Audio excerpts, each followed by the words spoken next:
मेरे प्यारे साथियों, वाहिगुरु जी का खालसा, वाहिगुरु जी की फतेह। आज हम धन धन साहेब श्री गुरु अर्जन देव जी महाराज की पावन वाणी श्री सुखमनी साहेब जी के 15वीं अष्टपदी की तीसरी पौड़ी की विचार करेंगे। आओ हम सीधे वाणी से जुड़ते हैं। पौड़ी इस प्रकार से आरंभ है। ज्यों मंदर को थामे थम्मन। गुरु महाराज उपदेश करते हैं कि जिस प्रकार से मंदिर को, मंदिर का अर्थ है महल, मंदिर का अर्थ है मकान, बड़ा मकान, कोठी। अगर बहुत बड़ा मकान बनाना है तो उसका सहारा थम्मन, थम्मन का अर्थ है पिलर।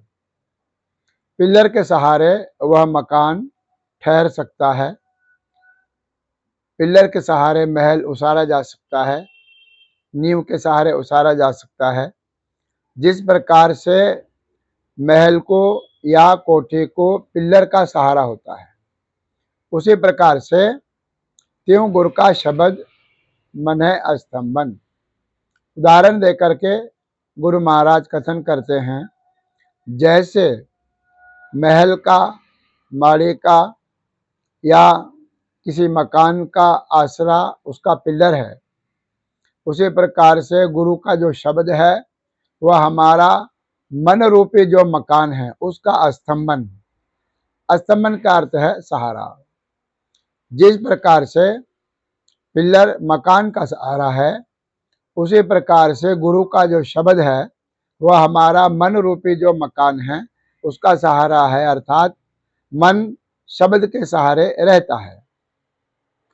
फिर दूसरा उदाहरण देते हैं, ज्यों पाखान नाव चढ़तर। जिस प्रकार से पत्थर नाव में बैठ जाए तो वो तर जाता है। नाव में अगर पत्थर को भी रख दिया जाए तो नाव के सहारे धीरे धीरे वो नदी के पार हो जाता है। सीधे पत्थर को अगर पानी में डाल दें या नदी में डालें वो तर नहीं सकता, वो डूब जाता है। तो उसको सहारा चाहिए नाव का। उसी प्रकार से प्राणी गुर चरण लगत निस्तर है। जो प्राणी है, जीव है, वह गुरु का जो चरण रूपी नाव है उसमें लग जाए तो निस्तर है, वह पार हो जाता है। गुरु के चरण ही प्राणी के लिए नाव जैसा है, बेड़ी जैसा है। जो गुरु के शब्द रूपी बेड़ी में बैठ जाता है वह प्राणी भव सागर से पार हो जाता है। फिर तीसरा उदाहरण दे करके समझाते हैं, ज्यों अंधकार दीपक प्रकाश। जिस प्रकार से अगर कहीं पर अंधकार है तो वहां दीपक बालने से प्रकाश हो जाता है और अंधकार का नाश हो जाता है। उसी प्रकार से गुरु दर्शन देख मन होए विगास। गुरु का अगर दर्शन देख लें तो जैसे दीपक से अंधकार नाश हो जाता है, वैसे गुरु दर्शन से, गुरु ज्योति से जो मन के अंदर अंधकार था अज्ञान का, वह दूर हो जाता है। और विगास का अर्थ है मन हमारा प्रसन्न हो जाता है, मन खिल जाता है। फिर कहते हैं, ज्यों महा उद्यान में मार्ग पावे। चौथा उदाहरण, जैसे किसी जंगल में किसी व्यक्ति को, भटके हुए व्यक्ति को अचानक अगर से मार्ग मिल जाए, रास्ता मिल जाए, ठीक उसी प्रकार से त्यों साधु संग मिल ज्योत प्रगटावे। उसी प्रकार से साधु के साथ मिलके या सत्य संगत में आकर के वह जो अंधकार रूपी जंगल में भटक रहा प्राणी ज्योत प्रगटावे, उजाला हो जाता है, प्रकाश हो जाता है, नूर आ जाता है और उस प्रकाश में उसको मार्ग मिल जाता है, जैसे अचानक जंगल में भटके हुए राही को मार्ग मिल जाता है। फिर कहते हैं, तिन संतन की बाछों धूर।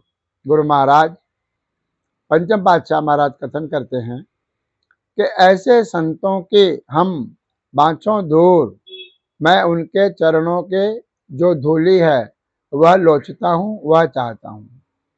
तिन संतन की, ऐसे महान संतों के चरणों की धूल मिल जाए, यह मेरी इच्छा है। नानक के हर लोचापुर। अंतिम पंक्ति में गुरु नानक देव जी महाराज के नाम की मोहर ला करके पंचम पातशाह महाराज कथन करते हैं कि हर लोचापुर, हे हरि परमात्मा, मेरी यह जो लोचा है, इच्छा है, इसको आप पूर्ण करो। इच्छा क्या है? संतन के चरणों की धूल मिल जाए, यह मेरी इच्छा है। ऐ प्रभु, ऐ परमात्मा, मेरी इस इच्छा को आप पूर्ण करो। इस प्रकार से बड़ी सुंदर विचार इस तीसरी पौड़ी में गुरु महाराज ने हमें बख्शिश की है। चौथी पौड़ी के अंदर गुरु महाराज क्या कथन करते हैं, इसके विचार हम परसों करेंगे। आज इतना ही। धन्यवाद।